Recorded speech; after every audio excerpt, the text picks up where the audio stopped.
नमस्कार. आपण आज घरी बनवलेल्या पनीरपासून भाजी बनवणार आहोत. त्यासाठी लागणारे साहित्य: कोथिंबीर, वाटाणा, काजू, कांदा, टोमॅटो, लसूण, लवंग आणि मिरी. घरी बनवलेलं पनीर. कढई ठेवून कढईमध्ये कांदा टाकू, थोडंसं तेल टाकूयात. मसाला छान भाजून घेऊयात. थोडासा कांदा लालसर झाल्यानंतर त्यामध्ये आपण टोमॅटो, आलं, लसूण, काजू, लवंग आणि मिरी टाकून छान मसाला भाजून घेऊयात.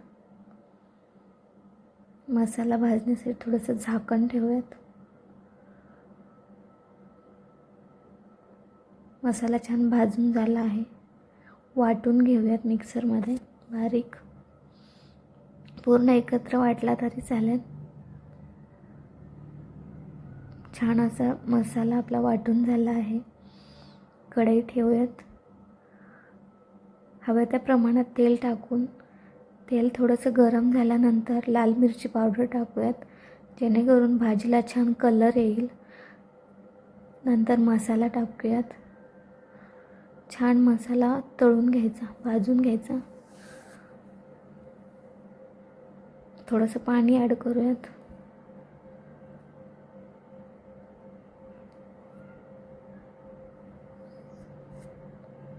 थोडंसं पाणी टाकून मसाला भाजण्यासाठी झाकण ठेवूयात. हे पनीर घरी बनवलेलं खूप छान आणि स्पंजी झालं आहे. कट करून घेऊयात. मसाला आपला भाजत आलेला आहे. तेल सुटेपर्यंत छान मसाला भाजून झालेला आहे.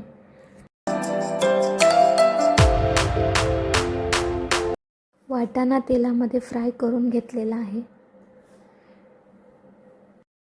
कट केलेले पनीर त्यामध्ये टाकून घेऊ.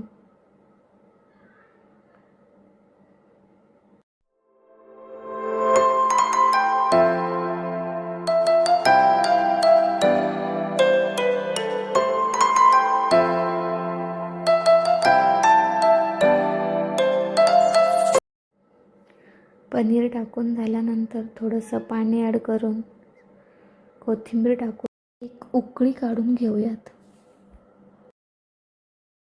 अशी आपली भाजी तयार झाली आहे. नक्की ट्राय करा. कशी वाटली सांगा. रेसिपी आवडली असेल तर नक्की व्हिडिओला लाईक करा, चॅनलला सबस्क्राईब करा. व्हिडिओ बघितल्याबद्दल धन्यवाद.